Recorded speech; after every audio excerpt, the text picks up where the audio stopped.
పాపభారాలతో, అసూయతో, కుట్రతో, కుతంత్రాలతో, పగతో, ద్వేషంతో, ఈర్ష్యతో, అవమానపరిచే ఆలోచనలతో మనం నూతన సంవత్సరంలో ప్రవేశించకండి.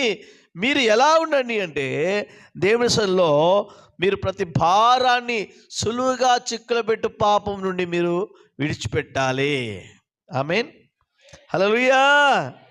అదే పాపమును భారమును వదిలిపెట్టాలి. మొదటి మాట చెప్పాను, గత సంవత్సరంలో జరిగిన విషయాలలో పరిశీలించుకోవాలి. రెండో మాట ఏంటంటే పాప భారాలన్నీ వదిలిపెట్టాలి. ఆమేన్. చెప్పండి హల్లెలూయా. హల్లెలూయా.